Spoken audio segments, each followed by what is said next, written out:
I've been researching and tracking down under-the-radar genre movies from all over the world for a very long time, and I don't discover new and promising films I'd never heard of very often. This one was exciting. I mean, how did I miss a DTV crime drama where Viggo Mortensen goes undercover to infiltrate the Yakuza? The title really says it all here. American Yakuza is the kind of thing I would find browsing Tubi with a big-ass smile lighting up my face as everyone else in the room rushes to get the remote out of my hands. But this ain't a Tubi stream. We've got a very pretty new restoration on Blu-ray from the good people at Arrow Video, so shout out to them for unearthing this one. After completing a prison sentence, Mortensen's David Brandt ends up in a warehouse job where he makes use of his forklift certification until the Mafia attempt to assassinate the company's Japanese owners. David intervenes, saving the life of Yakuza boss Shuji.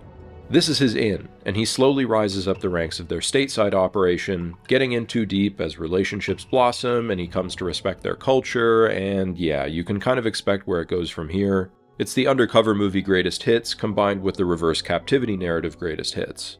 Though it builds to a conclusion that did surprise me with its consequences and heroic bloodshed qualities. The film also stars Ryo Ishibashi from Audition and Another Lonely Hitman, and as always he's subtle, imposing, and just fantastic. The great Robert Forster puts in a charismatic day of work, and Deadwood's Franklin Aget is here in a solid supporting turn as well.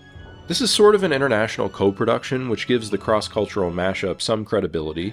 The Japanese V-Cinema era was booming in the early 90s, and the idea here seemed to be let's bring that energy and production value to the States, and at the same time cross a conventional Yakuza film with a conventional American crime drama. Now, the script is very noticeably straight-to-video, boilerplate, and kinda tasteless at times, with a lot of writing shortcuts and gangster film cliches. A serial killer who will only kill mid to high-ranking members of the Italian syndicate or the Yakuza. Yakuza. Of course, there's a scene where Viggo and the Yakuza henchmen go back and forth arguing over whose music to play on the radio, which ends in this shit.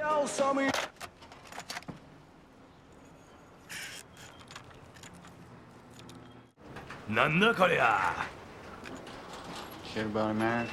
This tiny scene annoyed me so much. Aside from being jingoistic bullshit, my guy, you broke the tape. And it is widely accepted by music enthusiasts that Japanese cassettes are far superior to almost any others, and yes, I did research on this for some reason. Maybe that's what Viggo is joking about in an ironic way, but I don't think this is a screenplay that's playing 5D chess with us here, to be honest. Of course, there are also angry monologues about being in too deep, etc., but thankfully the great cast, action direction, and cinematography make up a lot of ground. Words are pretty much overrated anyway. I agree. It is incredibly 90s as well, which I think is a good and nostalgic thing, both in terms of its cavalier excesses and in terms of its stylistic choices. The opening credits sequence where David is released from prison is smoky and shadowy and feels like the beginning of a music video. They absolutely hazed the shit out of this set and maybe even had like dry ice going. Oh, wonderful. Very moody.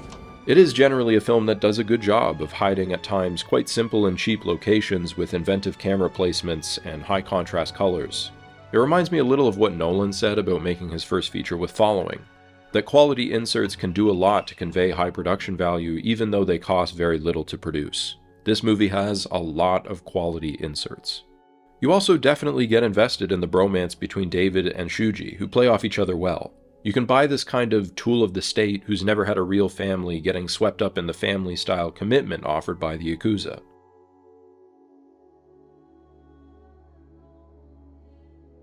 When everything ultimately goes awry and the Mafia set out to destroy Shuji's entire family and business, the FBI and police department seem content to just let it happen, which feels quite plausible. David's girlfriend Yuko's death reminded me so much of Max Payne, and there is a certain John Woo quality to the shootouts as well, especially in the final act, where the movie really goes hard, paying off David and Shuji's relationship after the reveal that he's a cop, and giving us a bloody finale as they go out for revenge together against the Mafia. While I'd never call this a great movie, I found it consistently watchable and entertaining. The DTV trappings are honestly kind of part of its charm. Seeing a lurid 95-minute straight-to-video Scarface meets Brother meets Donnie Brasco is fun, and pairs well with a couple beers and a pizza.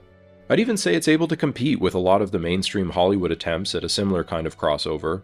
The involvement of Toei Pictures probably made a lot of difference here. A good chunk of the film's dialogue is in Japanese, and at those times it does feel a lot like an authentic Yakuza film.